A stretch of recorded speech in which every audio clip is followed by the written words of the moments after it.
నమస్కారం అండి. శ్రీనివాస వాస్తు జ్యోతిష్ నిలయం ప్రేక్షకులందరికీ నమస్కారం. నేను మీ డాక్టర్ శ్రీనివాసులు.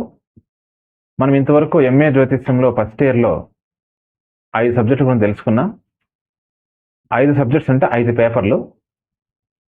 మొదటి పేపర్ వచ్చిందా జ్యోతిష్ శాస్త్ర చరిత్ర ఖగోళ ప్రాథమిక విషయాలనే అంశం.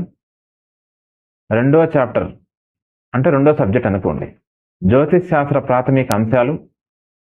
మూడో సబ్జెక్ట్ వచ్చిందా జ్యోతిష్ శాస్త్ర ఫల నిరూపణ. నాలుగో శాస్త్రం వచ్చేసిందా వాస్తు శాస్త్రం.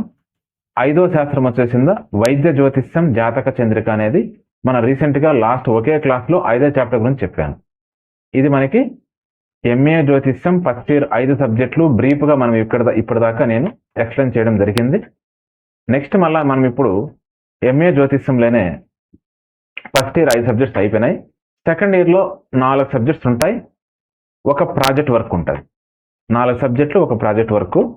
సో సెకండ్ ఇయర్లో మొత్తం మనకి ఎంఏ సెకండ్ ఇయర్లో 4 పేపర్లు ఒక ప్రాజెక్ట్ వర్క్. మొదటి సబ్జెక్ట్ వచ్చిందా అంటే మొదటి పేపర్, మొదటి సబ్జెక్ట్ కూడా అనుకుందాం. మొదటి పేపరు ముహూర్తము ప్రశ్న గోచారం గురించి ఉంటుంది. అది నెక్స్ట్ రాబోయే క్లాస్లో నేను చెప్తాను.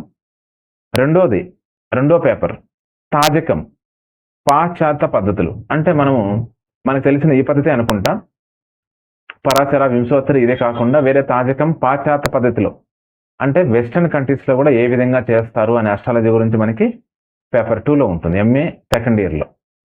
పేపర్ 3 అష్టక వర్గాలు షడ్బలాలండి.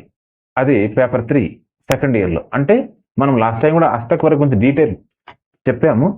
ఇప్పుడు దీంట్లో వచ్చిందా అష్టక వర్గ కంప్లీట్ డీటెయిల్స్ ఉంటాయి. నెక్స్ట్ 4వది వచ్చిందా సంహితలు.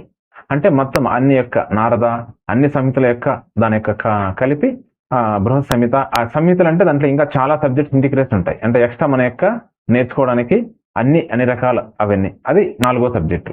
5వది వచ్చింది ప్రాజెక్ట్ వర్క్ అంటే అది మన ప్రాక్టీస్ సంబంధించింది. సో మనకి ఇంకా 4 సబ్జెక్ట్స్ ఉన్నాయి సెకండ్ ఇయర్లో మొత్తం. సో వాటి ఒక్కో సబ్జెక్ట్ గురించి అంటే ఒక్కో పేపర్ గురించి మనము డీటెయిల్గా రాబోయే క్లాసుల్లో తెలుసుకుందాం. నమస్కారం, స్వస్తి.